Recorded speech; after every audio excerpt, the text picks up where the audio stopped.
out, I'm going to play a song from, written by a slave in 1857, I believe, 1862, sometime in that. He was a slave of a Choctaw freedman. So the Choctaws were in the south area, so he was too probably. The name of the song is Steal Away, and what the black enslaved people would do is they would make up music to communicate when they were going to meet in the woods, or when they were going to have an uprising, or messages to other groups. And this is one of those songs, Steal Away.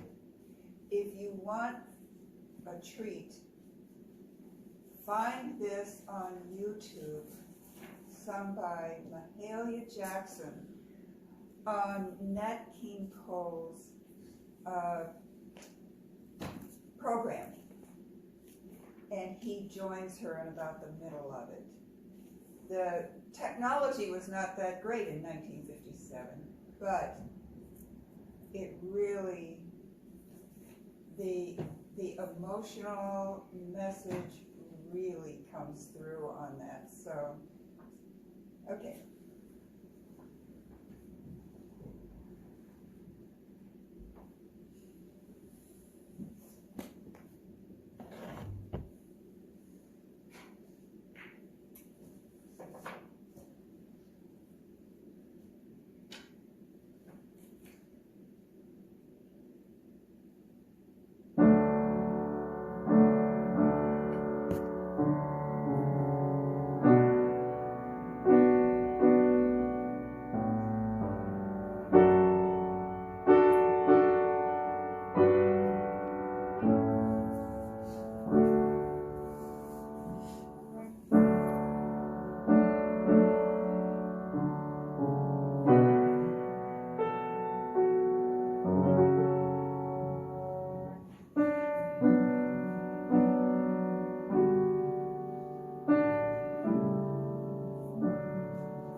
Unitarian Universalists have said for centuries that there's room in our religion for all seekers.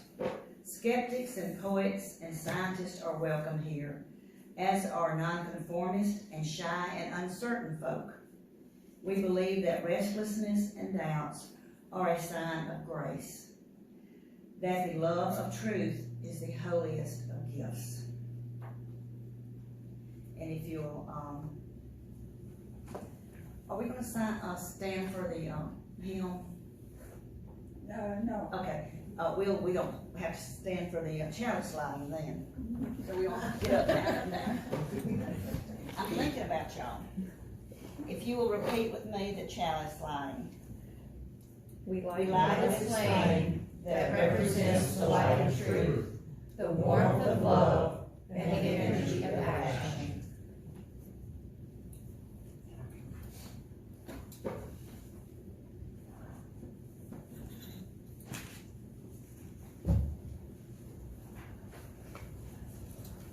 You'll turn to page 146 in your hymnal. It's different. It's not there. Pay attention to this rendition. Well, I did get the wrong number. It's Good morning, it's page 149. 149, I'm sorry. And there's also another change. We decided together that Sandra will play and I will do a recitation of the Negro national hymn called Lift Every Voice and Sing. A little background, a group of young men in Jacksonville, Florida arranged to celebrate Lincoln's birthday in 1900. James Weldon Johnson is writing this forward. My brother and I, Rosamond Johnson, decided to write a song to be sung at the exercises. I wrote the words, he wrote the music. Our New York publisher, Edward B. Marks, made mimeographed copies for us, and the song was taught to and sung by a chorus of 500 colored school children. Shortly afterwards, my brother and I moved away from Jacksonville to New York, and the song passed out of our minds. But the school children of Jacksonville kept singing it. They went off to other schools and sang it. They become teachers and taught it to other children. Within 20 years, it was being sung over the South and in some other parts of the country. Today, it is known as the Negro National Hymn, is quite generally used. The lines of the song repay me in an elation, almost exquisite anguish, whenever it's sung by Negro children. Lift every voice. We're not going to sing it, but I'm going to recite it. Are you expecting them to sing it with you? No, I'm not going to sing. Till earth and heaven ring. Ring with the harmonies of liberty.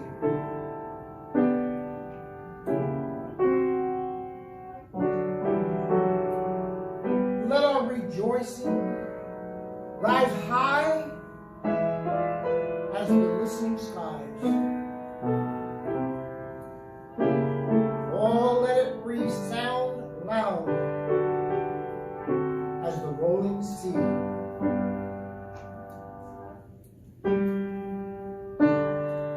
Sing, sing a song full of the faith that the dark past has taught us. Sing a song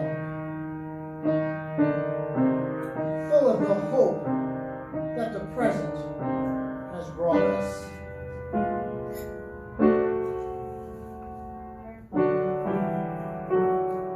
Facing the rising sun of the new day just begun, let us march on and on till victory is won. Stony the road we trod, bitter the chastening rod, felt in the days when hope unborn had dread, yet with a steady beat, have not our weary feet come to the place where our fathers sighed?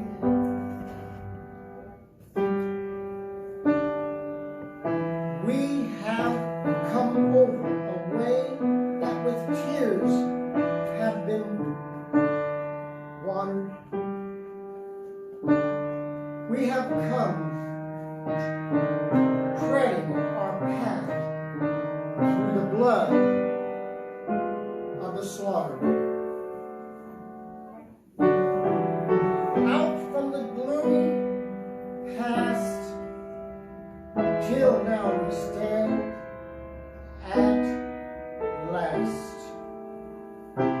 white gleam of our bright star is cast.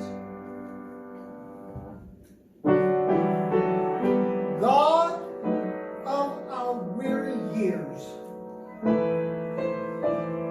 God of our silent tears, Thou who hast brought us thus far on this way, Thou who hast by thy might led us into the light, keep us forever, forever in the path we pray. Lest our feet stray away from the places, our God, where we met thee. Lest our hearts, drunk with the wine of the world, we forget thee.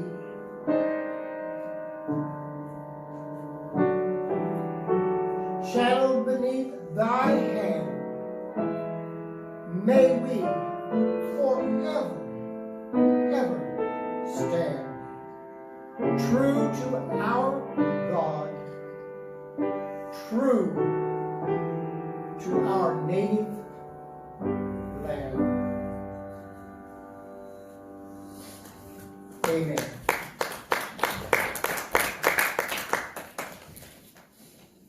Thank you. Well done. You can remain seated and we will say our affirmation.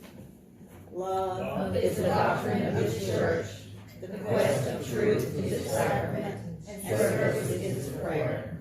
To dwell together in peace, to seek knowledge and freedom, to serve human need, to the end that all souls shall grow in harmony with the divine. Thus do we covenant with each other and with God. This is There? I can hear you. Oh, excellent. I was going to say, then move up.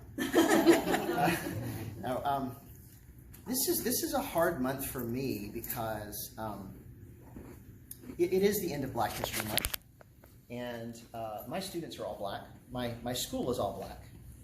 There's only one white student at the whole school, and I've been teaching for 20 years now, which is not as long as some, but I've had to watch the racial dynamics change over the years, and you felt it too. You felt the one step forward, 2 steps back, 2 steps forward, 3 steps back. It's like we never know. We keep thinking we're getting better, and then it gets worse, and then it gets better, and then it gets worse. And this is a hard Black History Month for me because I feel like there's been a lot of steps back for the black community.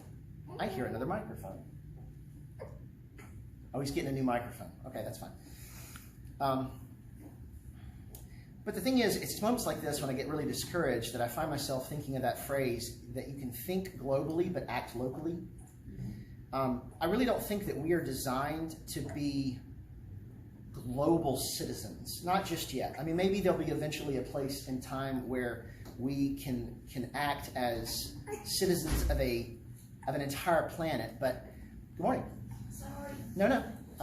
But I can't change things that are happening on the other side of the planet. I just can't. I can influence what's in front of me.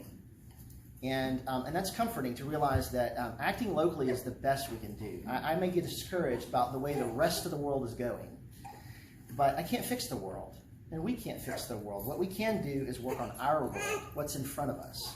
That's the best we can do, and I think that's enough, you know? If you're making a difference in people's lives, that's enough. Seriously, me want to hold him. I love babies. You want to try it? Man? I'm completely serious. I love it. I love it. Hey, first let me greet him. Hey, is it okay if I just hold you up here for a minute? Let's try it. Charlie. Charlie. I'm going to let Charlie face y'all. And we'll just see how he does. Is this going to be too weird? Nope. No. I feel very... I got grandsons, so about that age, Okay. probably, so. I might even bounce for a little Nobody will bit. pay attention to you. That's right. They're watching it anyway, so this is a great distraction. All right, you can work on that if you like. I'm going to keep holding him, though.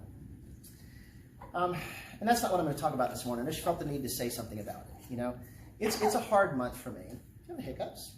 Can you Is just it a tell me? hard month for them too? Or did that, That's a good question. are they too young? I don't think my students really have a sense of what's going on outside of them, outside of their little world. You do have the hiccups. Thank you.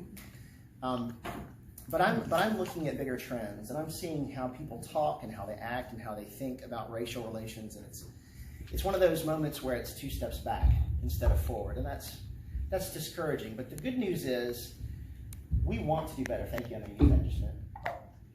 The good news is we want to do better, and there's enough people that I think have learned from the mistakes that there's always hope. There's hope that people are watching this, and the fact is you can't forget that there has been progress made. There's been progress made that's very easy to forget. And I feel that way about our topic too. I'm talking about mistakes of the mind. And I'm going to use you guys as a guinea pig to help me work out a curriculum that I'd like to build.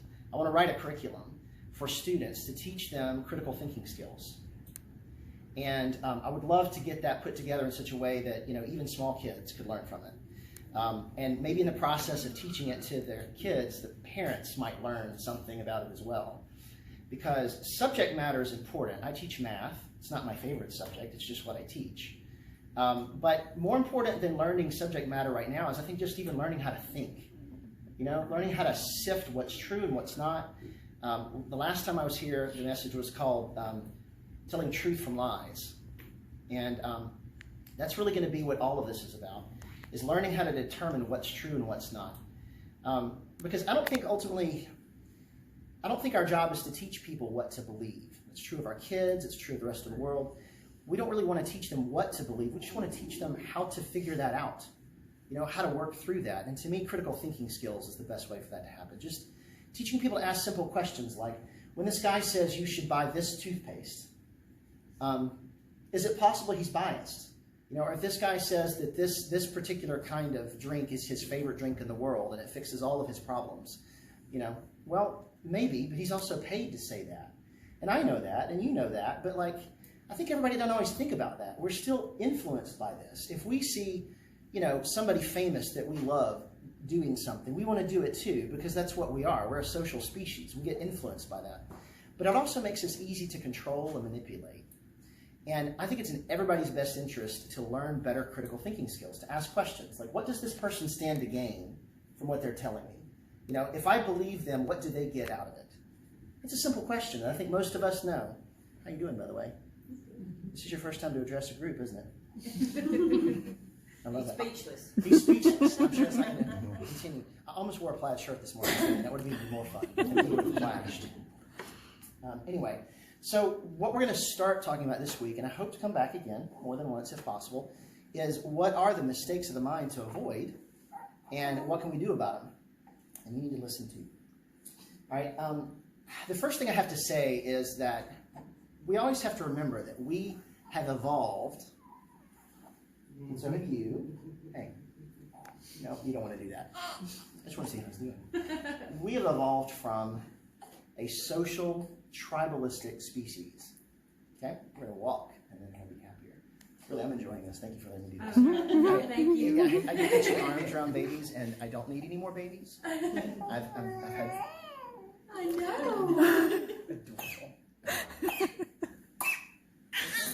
Oh, no. It's not fun. Let's just walk for a second and talk about it.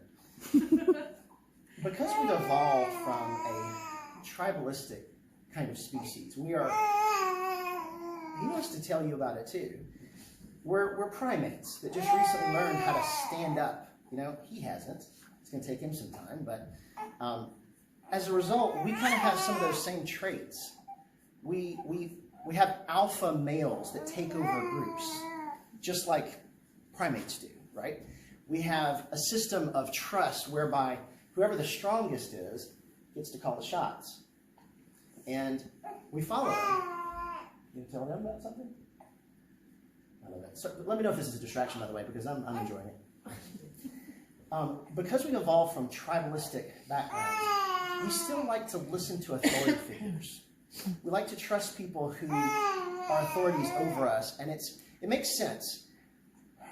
It's exhausting to try to make all decisions by yourself. I think that it's natural to us to want somebody, like, think about this, okay? At this age, you're born into the world, not able to do anything for yourself, right? He doesn't know how to talk quite right. I do have him that way, don't worry. He doesn't know how to change his own diaper. Everything that he is going to need has to come from somebody else. I don't think we ever fully shake that. I think there's a part of us that always wishes we had that still. We don't know it, but it's there. I mean, think about it. It's at the bottom level of who you are. At your core is a desire to have everything come from somebody else, you know? And so I don't think it's something we ever outgrow. I think it's just something we have to be aware of. You don't like him either, do you? Has he been voting? Oh, he has. He may be getting hungry. And maybe hungry again? Oh, I thought you were. He eats a lot. You want to do it again? I can't. Well, I'm afraid that I'll end up making him a distraction if I don't give him what he needs. And I can't give him what he needs. Besides, you probably hear me better than this. Thank you, I enjoyed that.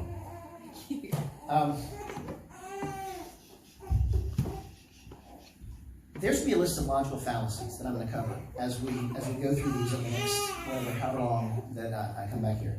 And I'm going to talk about ways that we make mistakes in the mind. And one of them is falling for arguments from authority, right? You understand what it's like to have a pecking order where everyone has to follow instructions. And what ends up happening is humans gravitate towards that because it's natural. It's natural to want somebody else to make decisions for us. You probably don't think that's the case. I'm a very independent person, so I would like to say that's not the case for me, but there are certain situations where that is true. You know, I won't get into psychoanalyzing myself about that just yet, but arguments from authority are when you say, this is true because so-and-so said it's true. Now, I grew up Southern Baptist, and the Southern Baptist approach to beliefs is that whatever the Bible says has to be true. We can't question it. You know? Well, this is a room full of people who probably don't necessarily think that way. You probably have asked lots of questions of the Bible over the years, or any other religious text. You haven't limited yourself to just one. And at times there are those who say, you have to do whatever this says because you don't have the authority. Somebody else has the authority to determine what's true and what's not. But who gave them that authority? Every single person that you can go to has leaned on someone else for that question. So it's what we call a logical fallacy. It's something that it can excuse bad thinking because it works and people follow it, but it's still not true just because somebody said it's true. It has to be questioned. Okay, another example that comes out of the same thing is called special pleading. Have you ever heard of that before? Special pleading is when you say, this thing is not logical, but that doesn't matter because it's such an unusual category that the rules don't apply. I'll use God as an example. Okay, so let's say that you're arguing for whether or not everything came from God. And someone says, well, I don't think everything came from God. I think everything just always was. That doesn't make any sense, does it? Because everything we know comes from something. But then they say, well, that's because somebody made it. Okay, well, where did somebody come from? Well, you still got the same problem, don't you? You're still kind of going back again to saying we don't really understand how things come to be. But when you say that God doesn't have to be created, what you're saying is that there's a different rule that applies there. Right? There's a different rule that applies. That's fine for one or two things, but what happens if every time you bring up a subject, there are no rules? There's nothing to question whether something is true or not, whether something is real or not. A red flag goes up and says, wait a minute, how can I understand, how can I determine what's true and what's not if there are never any rules to judge anything by? And no logic has to make sense in order for it to be true. Another example would be, by the way, I'm sorry, I'm a little bit scattered about this morning because that was really sweet, and I do miss having babies. You know what the ad hominem fallacy is? Ad hominem means to the man. It's where you say, there's something wrong with you, therefore you cannot tell me what's true and what's not. Or let's use the political, I'm trying to avoid this, but I'm going to do it anyway, because most of y'all are liberals anyway, right? So let's just go on and go there. Let's say that people are standing on a debate stage, and they're trying to debate a policy, whether or not Medicare for all is a logical choice for a country that's, us. And instead of talking about the numbers themselves, if the response is, well, he's stupid, or she is angry, or you start talking about the personality or the past of the person, you've just changed the subject. You've changed the subject off of what you were supposed to be discussing, and now you're no longer discussing what needed to be discussed. And when somebody keeps changing the subject, it's because they don't really have a good argument. You know, it's a signal that says, I can't beat you at this, so we're going to change the subject to something else, like your character, or whether or not I like your personality, or the way you're dressed. My students do that all the time. They will actually say something that's rational, and to disagree with each other, the other one makes fun of the way they're dressed, which has nothing to do with the argument, but it works. It works. People stop arguing, and they start talking about something else instead. The more emotional it is, the better it works. And what I want to do is eventually, I want to get to where I can show my children, my students, how this works so that they can point out. The other day, I had a student who I was correcting about something, and of course, he immediately pointed to somebody else and says, but they do this too. And I'm like, well, yeah, I'm getting ready to get to them next, if you'll watch. But of course, they don't want me to get to that. The point is, they want me to quit talking to them. That's called the tu quoque, or something like that, the you too. When I say there's a problem that you are doing something wrong, and they say that somebody else is doing that wrong too, that doesn't mean it's not wrong. And the fact that you keep referring to somebody else doing it wrong means you want me to change the standard. What you're saying is, you want it to not be wrong, so you should do it. And that happens a lot with political arguments. If you say, well, Trump is doing this, and the response was, well, Obama did that. Well, sometimes it's true and sometimes it's not.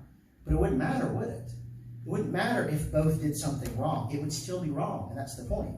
But by saying so-and-so did it, the goal there isn't to figure out what's right and what's wrong. The goal there is to distract away from what's right and what's wrong, to ultimately condone it, is the effect it has. Once you've convinced everybody that everybody does everything, now nothing's wrong. You know? So that's a good signal that who you're talking to is not actually trying to stick to the subject. And I like to point that out to them when they do that. And I do that with the students too. I'll say, that's called deflection. You know, and I teach them these words in class. And that's called deflection. I just told Jamal that he shouldn't do this, and he immediately jumps over and says that Tanisha did the same thing. Well, they're both wrong. That's the whole point. Okay, that's the tu quoque. These are all actually, they're going to all come together in a second. I'll show you how they fit. There's also appeal to consequences, where you say, but if I believe that or do that, then I do not like what the results will be. It will make me sad, for example, if this thing that I've always believed turned out to not be true. That doesn't mean it's not true, just because it makes you sad. And if somebody tries to argue that the reason why something's wrong is because you don't like the way it makes you feel, they just changed the subject again, you know? And all of these, the goal is to get the discussion away from what you're discussing because you don't have a good argument. So instead, you do something else. You distract them. And the more emotional the topic, the better. Which leads me to this other one I want to talk about, which is appeal to emotion. Can you feel when you're being manipulated emotionally in a group? Have you ever stopped and thought to yourself, everything about what's happening right now is meant to make me feel a certain way? And I don't know how I feel about that, you know? I'm okay with being influenced by one person or another, but when I'm in a large group of people, everybody's into groupthink, and they're all thinking the same way, and then they're made to feel a certain way, it's persuasive. It's persuasive because we're not ultimately rational. We think we are, but we're still new at this thinking thing, you know? It's not been that long that we've been completely dependent upon somebody else since then, you know? We are always going to be having to strive against what's natural to us, which is that we would like to delegate our thinking to other people. And becoming aware that we have that tendency in us is one of the biggest things we can do to discern the mistakes of the mind that we make. An appeal to emotion shuts down your brain because now you're feeling instead of thinking, you know? And I try to get my students to be aware of the fact that many times their emotions are being manipulated by their friends or by something they're watching on their phones. They mostly watch their phones now. They don't even watch TV anymore. It's just their phones. They've got YouTube on it, and that's where they learn everything is YouTube, which unfortunately, I need to have a whole curriculum just on how to determine what's true and not on YouTube. But when you're being manipulated by emotions, I think that's the moment where you realize you have to stop and step outside of yourself and ask yourself, what are they doing to make me feel a certain way? And why is it that they're doing that instead of just telling me what their ideas are? You know? Each one of these things is about getting the discussion away from what needs to be talked about. And it's meant to motivate you to agree with them without even going through the process of discussing the issue itself. Argument from authority, special pleading, ad hominem, which is where you say, because you're not qualified, your argument now no longer matters. Well, that's not true. I don't have to be a PhD in something to be right about something. I can still say the correct things. Like if we talk about the earth being flat, that was an example of what we came up with. If the earth is flat, you should be able to point to how you know that. And instead of saying, well, you're not a geologist, you're not a scientist, that doesn't matter. What matters is we know these things and here are the facts. And it's always about bringing people back to the facts that you know. But we're dealing with a crisis right now of even knowing what the facts are, aren't we? Because everybody has their own separate facts, you know? They're not all true, but one of the problems that I'm struggling with right now is that there really are different kinds of realities.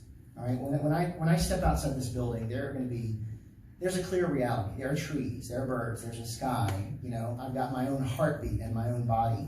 But every time I pick up a computer or turn on the TV, I realize there are different realities that we make through these devices, through the ways that we connect with each other. We create separate worlds that we live in, and they each have their own separate ways of thinking. And in one of them, this argument from authority is legitimate. There are worlds that people live in which that's the way you're supposed to think. You know, obviously, like in the military, for example, you're just supposed to obey. There's a chain of command, and you follow it. Many people would like that to be that way everywhere, and part of what I'm saying is we gravitate towards that because I think it's wired into us to want somebody else to tell us what to do. We want to be dependent at some level, and so I think it's human nature to keep gravitating towards giving too much power to a handful of people, and that's kind of what we're dealing with right now. We're dealing with a whole country that's based on the idea that everybody has to have a voice, with every voice insane, you know? But instead, we keep consolidating it back again until there's just a handful of people that have all the power, and that doesn't work because, think about it like this. Nepotism. We say nepotism is bad. Do you know what nepotism is? Nepotism is when, you know, somebody hires their brother for a job, and there probably was somebody better for that job. Well, that happens all the time, doesn't it? I mean, it's just, that's the way people are. But if you try to run a country that way, or an economy, you could tank it because if you make all your decisions based on the relationships rather than on, say, what's best financially, you'll end up actually bankrupting an entity. So there are real-life consequences to these sorts of decisions. But choosing somebody because they're your relative versus choosing them because they did a better job means that you're not going to make good decisions anymore. So there's reasons why these are bad, but they're all based on circumnavigating logic, getting around it and doing something else because you're trying to change control from everyone else to yourself. You want to be in control. And all these have that in common.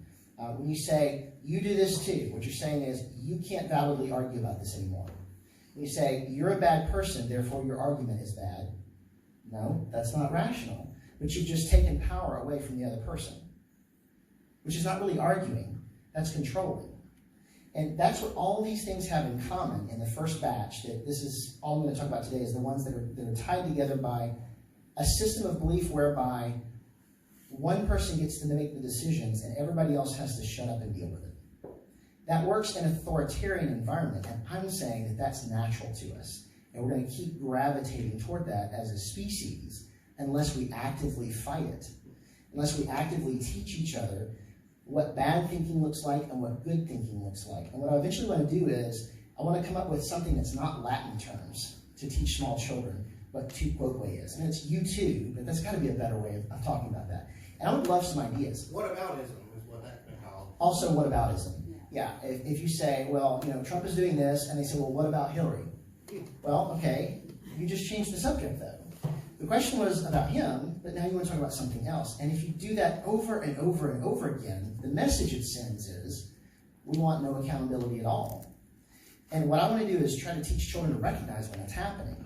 So I would like for y'all to think about this some too, and see if you can come up with ideas of examples of what you would teach children that would make sense to them. Maybe you can help me put some of this stuff together. But all these have to do with taking power away from one person so that the power is all in the hands of a handful of people. But they're all not rational. They're all irrational changes of subject. Okay? It's a change of subject to say, you're a bad person, therefore I don't have to listen to your argument. The question ultimately is, there's so many different directions I can go with this. I'm having a hard time figuring out where to go with it. You got about 5 minutes. 5 minutes. You know what? And I need to leave time for questioning, don't I? If you want questions. I do. So I guess what I'm doing is I'm introducing what I want to talk about next time, which is that there are about 30 of these. And I think what I'm going to do is, I can use those, right? I think I can probably use those for graphic illustration purposes. And we're going to talk about what each of these logical fallacies are, and how would you explain this to somebody who's small, who's just learning this? And my guess is that in the process of doing that, putting that together, you'll find that you yourself have got some of these things, and you've never really realized how much you do that, you know? That'll be a lot of fun, and I would love y'all's help with that. So the next time I come, I'm probably going to be starting on that. Do you have questions for me, since I've already kind of rambled a bit? There always is somebody. What's the time frame of you and your book? How long do you think it's gonna The take? curriculum? Curriculum, or what, yeah, Oh, right. Well, I'm going to be working on it in my spare time for the next several months. okay. So you think within the next year, you should, I'd like to have it ready by August. well, okay. And the reason is, because I'm going to be Before working school on it. starts. Yeah. Well, and also there's a conference coming up in August that I would like to do a presentation about teaching critical thinking skills to kids. And then another few months I could work on, putting it together into something that I could even go show to schools, and not just me, but anybody else that wants to do this. Does any of this overlap with values clarification that was so popular back during the 70s? Remind me again what that was. Values and clarifications. It was a book. Okay. We taught it here to the kids, but that was in the 70s. I don't remember everything of it. But you may want to check on that. It was Values values. and clarifications. Values Okay, and I will. I would like that. You see, when I was in school, we had things like character education. They were not connected to a specific subject. It was more about you yourself learning how to be more of a responsible citizen and to be more of a nicer person. But this is kind of the same thing. It's about teaching folks how to recognize their own mistakes. Because again, my goal as a parent and as a teacher is not to teach you what to think. It's to teach you to think, And each one of these things is about recognizing cognitive bias, which is another thing we're going to talk about next time. You have a question? Mindfulness training is also useful I like that. in recognizing where your experience is coming from. How do you recognize where your experience is coming from through mindfulness? Help me understand. Is it because of you analyzing the history of why you feel the way you Just feel? noticing. Okay, just recognizing. You're just noticing. I am thinking this. I'm breathing. I feel my heartbeat. So that you begin to separate yourself from the rest of the world. I'm not thinking this because you just told me Right. this. It rose up in my brain. Right. Well, and that requires self-awareness. Yes, And I think that's that's one what of mindfulness is. what the hardest part about this is, some people are very unself-aware. You know what I'm talking about. The people who all their flaws are obvious to the whole world, but not for themselves. Some people are just born that way. They don't have that third inner eye to look in on themselves. Or maybe nobody around them has done a good job of pointing it out to them. I think self-awareness often comes from everybody else teaching you how to recognize things. But that's a really good point. They're just teaching self-awareness in general. Yes? Yeah, I can talk a little bit more on mindfulness. I deal with PTSD. Okay. And so there's a lot of that mindfulness that comes into play, and what you're doing is connecting the wires. So you had this accident or this happened, this trauma, it causes scrambled emotions, but later on you don't know why those emotions are coming up or why your brain hasn't processed them. So once you're able to recognize yourself and if I feel this way, it's okay to feel this way, how do I constructively work through this is a big point to get by, but you're connecting the dots, and when you get the wires reconnected properly, then you're able to process emotionally things that happen. That's a really good point. Thank you. Anybody else want to throw anything in about this? This is helpful. I know with my students, I often stop and explain to them, I'll describe to them what they're doing, because I don't think they're even thinking about it. I'm like, you realize you're screaming at me right now, and you're 2 inches from my face. Why are you doing that? And sometimes I'll say, if I were doing that to you right now, how would you respond? And sometimes that actually makes them kind of shut up a little bit and think, like, okay, all right, you're right. But I mean, I've had fights break out. Just this past week, I had a fight break out in my class. It was in the middle of teaching, and Guatemalan kid started punching at one of the black kids because he took one of the girls' seats from his group. It was essentially a racial ethnic disagreement that there wasn't a discussion because one spoke Spanish and the other spoke English. So they just fought, and I had to peel them apart. The universal language. The universal language, right. And for my students, that's literally the way they bond is they punch each other. So it's just that it gets out of hand.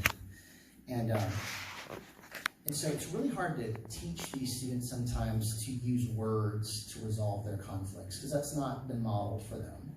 And I would like to try to model that for them, but it requires teaching that kind of awareness where you say, I want you to notice that right now, you are pacing the room, you're screaming at me, you seem really upset, and I feel like you're out of control. Maybe you need to take a minute to calm down. And then once they do, now we can actually talk rationally, Self-awareness, it all comes back to that, doesn't it?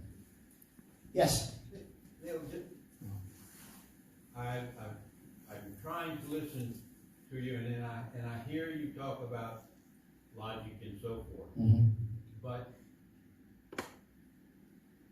how do you not argue against yourself with this argument? In other words, you are telling us these things and telling us why authority figures and all, you have to be leery. Does that mean I should be leery of what you say to me? Absolutely, yes. Please. And I tell my students all the time, please question everything I say. And when I have a student point out something that's a mistake of mine, I make a big deal out of it. There was a test I gave a few weeks ago, and I was grading it using an app on my phone. It was a multiple choice test, so I could use an app to just quickly scan all the answers, and it made the grading a lot faster. This is one of the reasons I teach math. It's not that I like math, it's just faster grading. There's no essays. But there was a mistake on the phone where it reorganized the keys to the tests. So everybody made like a 20 on the test, everybody. And the thing is, I had let them use different cheats and helps that are actually teaching them the math and the process, so I let them do it. And so they should have all gotten 20s. And so one of the students pushed back, and she's like, I really think that you made a mistake. And they don't usually do that because they kind of think I'm brilliant. They do, and I don't know why. I think it's just that they're used to teachers not being so cerebral. And so for me to make a mistake like that, I think that they were slow to think that. And she was the gutsiest one. And I usually have discipline problems with this student. She's actually kind of an instigator in my class, but she pointed out something wrong. And I made sure that every class knew for the rest of that day that Nishanti had figured out what the mistake was. And I went back and fixed it. And everybody ended up getting 90s and 85s on that test. She was so proud of herself. She's actually become a lot more responsible in class, and I love it. But it's because I said, I want you to find my mistakes. And if you can point out a mistake, I want you to notice how quickly I change. Because my goal is not for you to think that I'm right. My goal is to be right. And that means changing my mind. I've got an issue with the situation that we're in now. And many people in this room have issues with where we are now. I'm trying so hard to avoid it, but I can't. So you got to go there. And that's what you have to answer is how do you engage with people and keep that away from it and the big elephant, and I say elephant, in the room. Mm-hmm. It's very hard for me because I'm prejudiced. I know I'm prejudiced. I know that. I'm not different from other people. I also have my I'm prejudice. not different from other people, but I'm liberal, and so therefore we liberal. categorize people. Right. And it's very difficult. Well, this I think is going to be relevant, and we'll build on this next time. But I really would like to hear suggestions in the future. Maybe this will be your homework. Your homework is to try to find one example where somebody's mind was actually changed about anything. Preferably not something 20 years ago, but like now. Because what's different is now the dialogue has become so bitter that people don't discuss things well anymore. I would love to hear examples next time from y'all about where you saw somebody change their mind. What happened? How did that work? What were the situational circumstances that make that possible? And can we duplicate that in other scenarios as well? Anyway, thank y'all for listening to as scattered as this was, but I'm going to hang this over to her now. This reminds me of a bumper sticker that the Unitarian Universalist Association had back here, probably the late 70s. It said, "To question is the answer." Question is the answer. I like that. If you'll stand, and we'll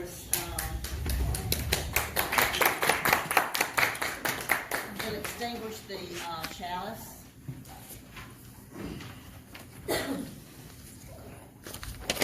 We Extinguish this flame, but not the light of truth, the warmth of community, or the fire of commitment.